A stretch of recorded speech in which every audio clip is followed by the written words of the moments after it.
സദ്യ special വറുത്തുപ്പേരിയുടെ recipe ആയിട്ടാണ് ഇന്ന് ഞാൻ വന്നിട്ടുള്ളത്. നമുക്ക് ഈസി ആയിട്ട് തന്നെ വറുത്തുപ്പേരി വീട്ടിൽ റെഡിയാക്കി എടുക്കാവുന്നേ ഉള്ളൂ. അത്രയ്ക്ക് സിമ്പിളായിട്ട് തന്നെ നമ്മുടെ ഈ വറുത്തുപ്പേരി നമുക്ക് റെഡിയാക്കി എടുക്കാം. അതിന് കുറച്ച് പച്ചക്കായ വേണമെന്നുള്ളത്, നേന്ത്രക്കായാണ് അതിനായിട്ട് ആവശ്യമുള്ളത്. നല്ലോണം മൂത്തിട്ടുള്ള നേന്ത്രക്കായ വെച്ചിട്ടാണ് നമുക്കിത് റെഡിയാക്കി എടുക്കേണ്ടത്. ഉപ്പേരി വെക്കാനൊക്കെ കടയിൽ നിന്ന് വാങ്ങിക്കുമ്പോൾ അത്രയ്ക്ക് മൂത്തിട്ടൊന്നുമില്ലാത്ത നേന്ത്രക്കായാണ് നമ്മൾ വാങ്ങിക്കാറുള്ളത്. പക്ഷെ ഇത് അതിലേക്കാട്ടിൽ നന്നായിട്ട് മൂത്തിട്ട് പഴുപ്പിക്കാൻ വേണ്ടിയിട്ട് വെക്കുന്ന ആ ഒരു പാകത്തിലുള്ള നേന്ത്രക്കായാണ് നമുക്ക് ഇവിടെ എടുക്കേണ്ടത്. ഒരു കത്തി വെച്ചിട്ട് ഇതിൻ്റെ തൊലി ഒന്ന് കളഞ്ഞെടുക്കുകയാണ് വേണ്ടത്. തൊലിയുടെ അംശം തീരെ ഇതിൽ ഉൾപ്പെടാനേ പാടില്ല. ആ തരത്തിൽ നമുക്കിത് കളഞ്ഞെടുക്കണം. സ്ഥിരമായിട്ടുണ്ടാക്കുന്നവർക്ക് ഇത് ഈസി ആയിട്ട് തന്നെ തൊലി കളഞ്ഞെടുക്കാൻ പറ്റും. പക്ഷേ എപ്പോഴും ഉണ്ടാക്കാത്തവർക്ക് ഇത് തൊലി കളഞ്ഞെടുക്കാൻ കുറച്ചൊരു ബുദ്ധിമുട്ടൊക്കെ ഉണ്ടാവും. നമ്മൾ പൂളയൊക്കെ തൊലി കളയുന്ന പോലെ തൊലി കളഞ്ഞെടുത്താൽ മതി. ഈ നേന്ത്രക്കായുടെ തൊലി കളയേണ്ട ആവശ്യമൊന്നുമില്ല. ഇത് വെച്ചിട്ട് തോരനൊക്കെ വെക്കാവുന്നതാണ്. നമ്മൾ നേന്ത്രക്കായ വെച്ചിട്ട് ഉപ്പേരി വെക്കുന്ന അതേ ടേസ്റ്റിൽ തന്നെ ഉപ്പേരി റെഡിയാക്കി എടുക്കാവുന്നതാണ്. തൊലിയുടെ ഒരു തുള്ളി അംശം പോലും ഈ കായയിൽ ഉണ്ടാകാൻ പാടില്ല. അതുകൊണ്ട് കത്തി വെച്ചിട്ട് ഞാൻ ചെറുതായിട്ടൊന്ന് ചുരണ്ടി എടുക്കുന്നുണ്ട്. ഇനി ഈ തൊലി കളഞ്ഞിട്ടുള്ള ഈ കായ നമുക്ക് കുറച്ച് മഞ്ഞളും ഉപ്പും കലർത്തിയിട്ടുള്ള വെള്ളത്തിലേക്കാണ് അരിഞ്ഞ് ചേർക്കേണ്ടത്. ഇതിൻ്റെ ഉൾവശത്തേക്ക് നന്നായിട്ട് ഉപ്പ് പിടിക്കാൻ വേണ്ടിയിട്ടാണ് വെള്ളത്തിൽ ഉപ്പ് ചേർക്കുന്നത്.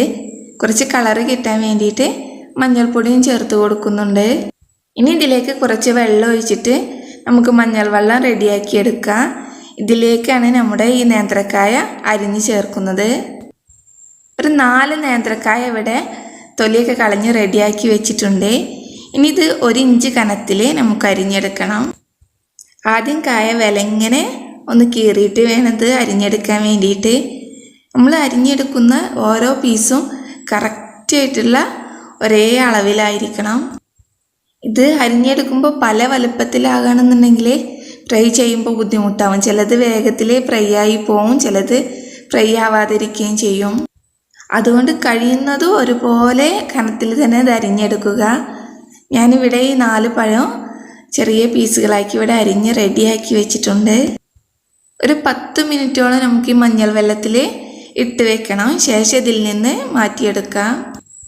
ഇതിൽ മഞ്ഞൾപ്പൊടിയൊക്കെ നന്നായിട്ട് പറ്റി പിടിച്ചിട്ടുണ്ടെന്ന് തോന്നുകയാണെന്നുണ്ടെങ്കിൽ നമുക്കത് കുറച്ച് വേറെ വെള്ളത്തിലേക്ക് ഇട്ടിട്ട് അതിൽ നിന്നൊന്ന് കഴുകിയെടുക്കാം.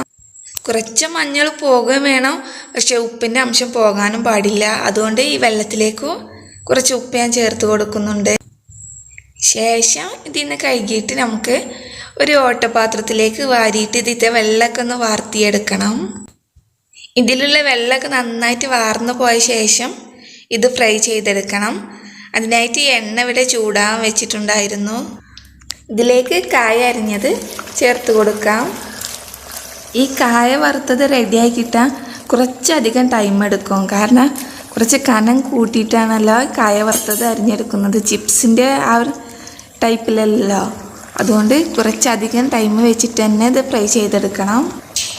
അധികം തീയിൽ വെച്ചിട്ട് ഇത് ഫ്രൈ ചെയ്തെടുക്കേണ്ട. അങ്ങനെയാകുമ്പോൾ വേഗത്തിൽ കരിഞ്ഞു പോവും.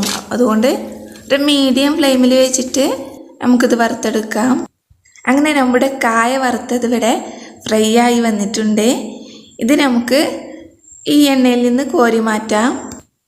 നന്നായിട്ട് ക്രിസ്പിയായി വന്ന ശേഷം വേണം എണ്ണയിൽ നിന്ന് മാറ്റാൻ വേണ്ടിയിട്ട്. നല്ല ഗോൾഡൻ കളറായി വരാൻ തുടങ്ങുന്ന ടൈമിൽ തന്നെ നമുക്ക് കോരി മാറ്റാവുന്നതാണ്. അങ്ങനെ കായ വറുത്തതെല്ലാം ഈ ചട്ടിയിൽ നിന്ന് മാറ്റിയെടുത്തിട്ടുണ്ട്. അങ്ങനെ ഈസി ആയിട്ട് നമുക്ക് വീട്ടിൽ തന്നെ കായ വറുത്തത് ഉണ്ടാക്കിയെടുക്കാം. ഇനി സദ്യക്ക് വേണ്ടിയിട്ട് കായ വറുത്തത് കടയിൽ നിന്ന് വാങ്ങിക്കേണ്ട ആവശ്യമൊന്നുമില്ല. സ്ഥിരമായിട്ട് സദ്യക്ക് ഉണ്ടാക്കുന്നവർക്കും എല്ലാവർക്കും പരിചയമായിട്ടുള്ളൊരു റെസിപ്പിയാണിത്. പക്ഷെ നമ്മളൊന്നും ഇത് അധികം ഉണ്ടാക്കിയെടുക്കാറൊന്നുമില്ലല്ലോ. അങ്ങനെയുള്ളവർക്ക് അറിയാത്തൊരു റെസിപ്പി തന്നെയാണിത്.